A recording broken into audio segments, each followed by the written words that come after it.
سورہ مبارکہ الزخرف، اس کا ایک نام سورہ حامیم بھی ہے۔ قرآن مجید میں اگر آپ ترتیب میں تلاش کریں 25ویں پارے میں یہ سورہ ملے گا۔ سورہ کا نشان سورہ نمبر 43 ہے، اور نزول کی ترتیب میں اس سورہ کی جو نمبرنگ ہے اس کے لحاظ سے 63 ہے، یعنی 20 کا فرق ہے، 43 اور 63۔ سورہ الزخرف، سورہ حامیم 25ویں پارے کے اندر ہے۔ یہ پورا سورہ مکۃ المکرمہ میں نازل ہوا، سوائے ایک خاص آیت کے کہ اگر کبھی اس سورے کی تفسیر بیان کی جائے تو اس آیت کی تلاوت کا لطف الگ ہوگا کہ وہ آیت کہاں پر نازل ہوئی۔ نہ مکے میں نازل ہوئی، نہ مدینے میں نازل ہوئی، نہ سفر میں، نہ حضر میں، نہ میدان میں اور نہ گھر میں۔ وہ آیت ایسے مقام پہ نازل ہوئی جس کی خبر یا خدا کو، یا خدا کے مصطفیٰ کو، یا خدا کے مرتضیٰ کو۔ آج وہ آیت نہیں پڑھ رہا ہوں تاکہ آپ کل سرچ کیجئے، ہم بھی دیکھیں کہ آپ کی جو تحقیق ہے وہ کہاں تک پہنچے گی۔ پھر ہو سکتا ہے کل اس آیت کا تذکرہ بطور تبرکن دہرا دوں۔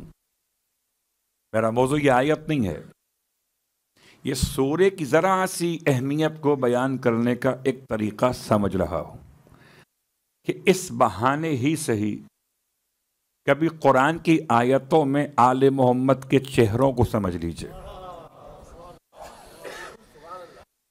سورہ الزخرف کی تلاوت کیوں کی جائے، اس سے کیا ملے گا؟ تو سرکار ختم یہ مرتبہ صلی اللہ علیہ وآلہ وسلم ارشاد فرماتے ہیں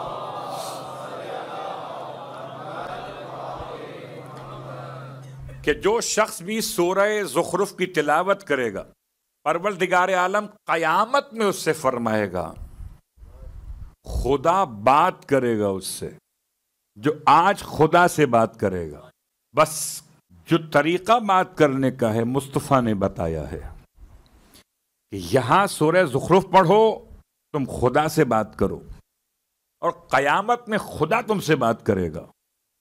خدا کیا بات کرے گا؟ خدا ہر کس و ناکس کو منہ نہیں لگاتا، خدا اس کو منہ لگاتا ہے کہ جو منہ لگانے قابل ہیں۔ قیامت میں خدا بات کرے گا، پیغمبر فرما رہے ہیں حدیث، کیا بات کرے گا؟ سورہ زخرف کے پڑھنے والے سے فرمائے گا آج تمہیں کوئی خوف نہیں ہے، نہ کوئی تمہیں پریشانی ہے، نہ کوئی خوف ہے، نہ کوئی پریشانی۔ جاؤ جنت میں حساب کے بغیر جاؤ۔ اللہ اکبر۔ اس عشرے میں انشاءاللہ ہم اور آپ کوشش کریں کہ شاید کوئی ایک آدھ دن تو ایسا ہو کہ ہم یہ سورہ پڑھ لیں، تاکہ اس روایت کے مطابق ہم اس مقام پر آ سکیں جہاں خدا ہم سے فرمائے کہ کوئی خوف نہیں ہے، کوئی پریشانی نہیں ہے۔ اب آئیے تفسیر سورہ اور آیت کو چھوڑتے ہوئے آیت کا صرف ترجمہ، وَجَعَلَهَا كَلِمَةً بَاقِيَةً۔ اس سورہ کی آیت نمبر 28 الفاظ کیا ہیں؟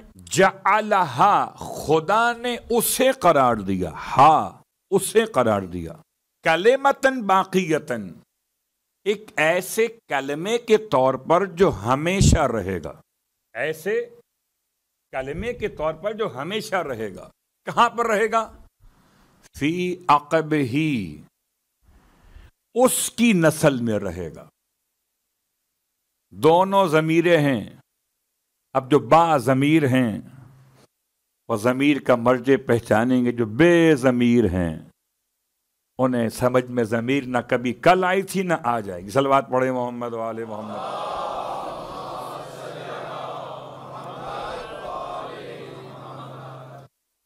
ٹھیک، آخری آیت کا لعلہم یرجعون، شاید کہ وہ لوگ واپس پلٹ آئیں۔ عجیب آیت ہے۔ جعلہا، ہا ضمیر، عقب ہی ضمیر، لعلہم ہم ضمیر،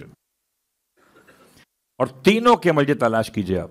لیکن یاد رکھیے قرآن کا ایک ظاہر ہے اور 70 باطن ہیں۔ ظاہر ایک ہے، باطن 70 ہیں. ایک کو سمجھنے چلے تھے، وہ نہ سمجھ سکے 70 کیا خاک سمجھ میں آئیں گے، جس سے 72 سمجھ میں آ گئے. شاید وہ کہیں ان 70 میں کسی ایک کو پہچاننے قابل ہو جائے.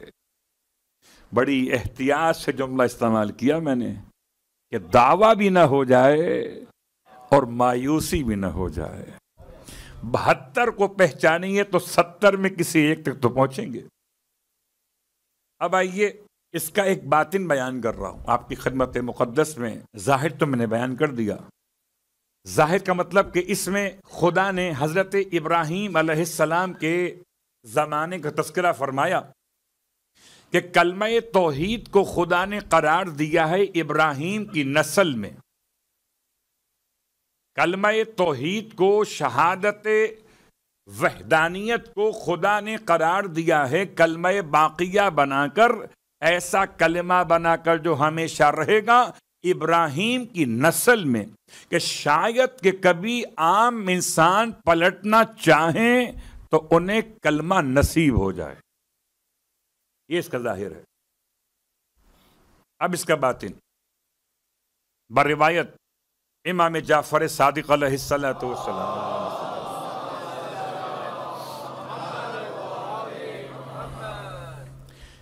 کہ پروردگار عالم نے یہ عقب ہی کے اندر ضمیر جو پلٹائی ہے، اس سے مراد امام حسین علیہ السلام ہے.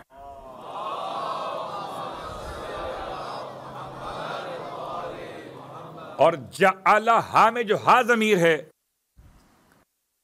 اس سے مراد منصب ہدایت اور امامت ہے کہ خدا نے امامت کو قرار دیا ہے حسین کی نسل میں. شاید کہ کوئی انسان پھر حسینی ہو جائے. لعلہم یرجعون، شاید کوئی اتنا ہمدرد ہو جائے کہ حسین کا ہمدرد دکھائی دے. لعلہم یرجعون، یہ آیت کا ایک بات میں نے بیان کی. اب آئیے جو وارث حسین اس آیت کے اعتبار سے وہ اپنے جد کو سلام کیسے کر رہے. شرح زیارت ناہیہ. بہت سارے افراد ہم میں سے لفظ ناہیہ سے واقف شاید نہ ہوں، تو پہلے لفظ ناہیہ کی وضاحت کر دی جائے کہ ناہیہ کسے کہتے ہیں. آپ کو معلوم ہے کہ حالات آل محمد کے حوالے سے کتنے مشکل رہے.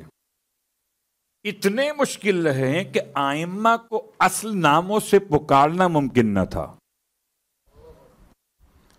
ائمہ کو اصل ناموں سے پکارنا ممکن نہ تھا. کسی امام کو عالم کہہ کے پکارا، کسی کو فقیہ کہہ کر پکارا، کسی کو سید کہہ کے پکارا، اور کسی کو ہادی کہہ کے پکارا، تو کسی کو عسکری کہہ کے پکارا. عسکری نام نہیں ہے، ہادی نام نہیں ہے، عالم نام نہیں ہے، فقیہ نام نہیں ہے، سید نام نہیں ہے. ایسے حالات، تو ایسے حالات میں ایک اشارہ اور کنایہ ہوا کرتا تھا. بھائی آپ سمجھ جائیے، لوگ آج بھی کہتے ہیں نا سمجھ جائیے کس کی بات ہو رہی ہے. وہ آئے ہوئے، میں نے اردو کا ایک محاورہ استعمال کیا تھا، تو کبھی کبھی کسی کے نام کو اگر ظاہر نہ کرنا ہو تو ضمیر استعمال کرتے ہیں کہ وہ آئے ہوئے. اسی انداز سے خاص سامرہ کے ماحول میں 10ویں امام، 11ویں امام اور امام زمانہ علیہ السلام تینوں ائمہ کے اعتبار سے لفظ ناہیہ استعمال ہوا خود سامرہ کے لیے. بھائی یہ خبر کہاں سے آئی؟ خبر اس طرف سے آئی ہے. ناہیہ کہتے ہیں طرف کو، سمت کو. کس کی طرف سے آئی ہے؟ ان کی طرف سے آئی ہے. تو یہ لفظ طرف اردو میں، لفظ سمت اردو میں، اس کا عنوان عربی کے لحاظ سے ناہیہ ہے. اور الف لام کے ساتھ الناہیہ، اس سے مراد شہر سامرہ ہے. اور الناہیہ میں شخصیات سے مراد دو شخصیات ہیں. ایک امام حسن عسکری علیہ الصلوۃ والسلام اور ایک امام زمانہ علیہ السلام، دو شخص کہ جب کوئی خبر 11ویں امام سے پہنچانی مقصود تھی آپ کا نام لیے بغیر، تو کہتے تھے کہ ناحیہ سے خبر آئی ہے۔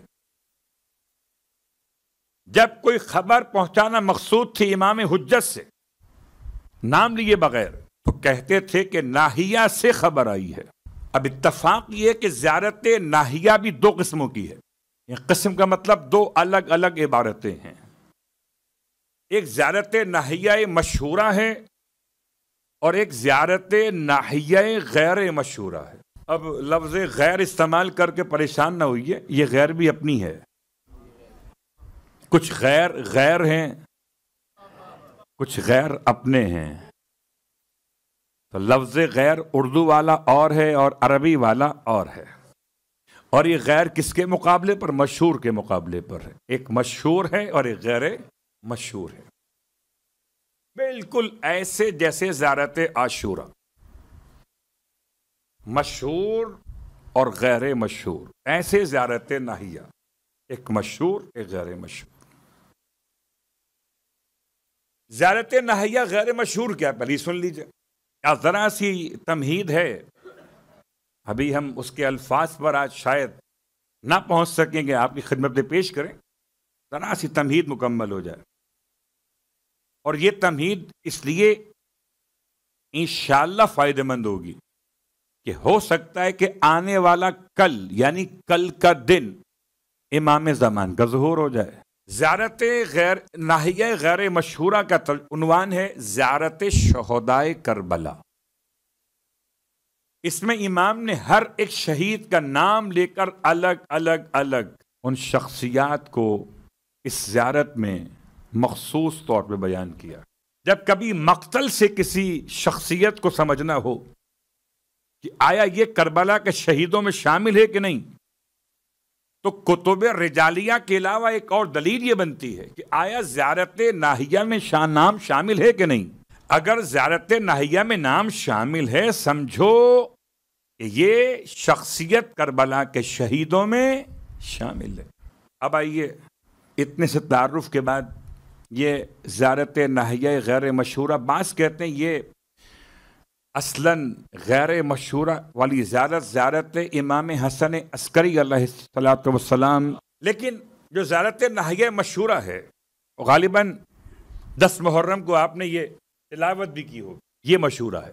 اس کی سند پر پہلا جملہ کہ 413 سن ہجری میں 413 سن آف ہجرہ، 413 سن آف ہجری میں شیخ مفید کی شخصیت آپ سب کو معلوم ہے، اور حسن اتفاق ہے کہ میں شیخ مفید کی قبر سے دعا مانگ کر آج منبر پہ آیا ہوں۔ میں صبح کی نماز سے پہلے، آج صبح کی نماز سے پہلے شیخ مفید کی قبر کے پاس کھڑا ہوا تھا، امامین کاظمین کی زیارت کے شرف کے ساتھ۔ تو شیخ مفید سے کچھ توسل کر کے یہاں تک آیا۔ شیخ مفید شخصیت ہے، آپ نے کتاب مرتب کی، تالیف کی، کتاب کا نام ہے المزار، المزار زیارت نامے والی کتاب۔ اور اس کتاب میں شیخ مفید علیہ الرحمہ نے اس زیارت کو سب سے پہلی شخصیت ہیں کہ جنہوں نے اس زیارت کو اپنی کتاب میں نقل کیا۔ اس کے بعد اگلی شخصیت 595 سن ہجری، 595 سن آف ہجرہ، ابن المشہدی کہلاتے، محمد بن جعفر۔ انہوں نے کتاب لکھی، کتاب المزار الکبیر، ایک کتاب المزار، ایک کتاب المزار الکبیر۔ اس میں انہوں نے اس زیارت کی سند کو امام زمانہ علیہ الصلوۃ والسلام سے ملایا، اور اس کے بعد کے علماء نے اور پھر محققین نے اس زیارت کی وضاحت میں بہت سارے الفاظ اپنی کتابوں میں لکھے۔ صرف 2 اشارے آج کی حد تک کافی تھے کہ ایک وہ کتاب جہاں سے یہ زیارت سب سے پہلے لوگوں کے لیے سامنے آ سکی، اور اس کے بعد دوسرا وہ شخصیت کا حوالہ کہ جنہوں نے براہ راست اس کی نسبت کو امام سے قائم کر کے بیان کیا۔ اور اب آئیے تیسری بات اس زیارت کے حوالے سے، گرچہ بہت کم لوگ اس کی شرح بیان کر سکے آج تک، بہت تلاش کرنے کے بعد صرف 9 علماء ایسے گزرے کہ جنہوں نے زیارت ناحیہ کی شرح کو لکھا. صرف 9 علماء. 7 کتابوں کے حوالوں کے بعد 9 علماء ایسے گزرے کہ جنہوں نے زیارت ناحیہ کی شرح کو لکھا. زیارت ناحیہ کیا ہے؟ یہ سمجھیے ایک بیٹے کا اپنے باپ کی شہادت پہ مرثیہ ہے. ایک بیٹے کا اپنے باپ کی شہادت پہ مرثیہ ہے زیارت ناحیہ.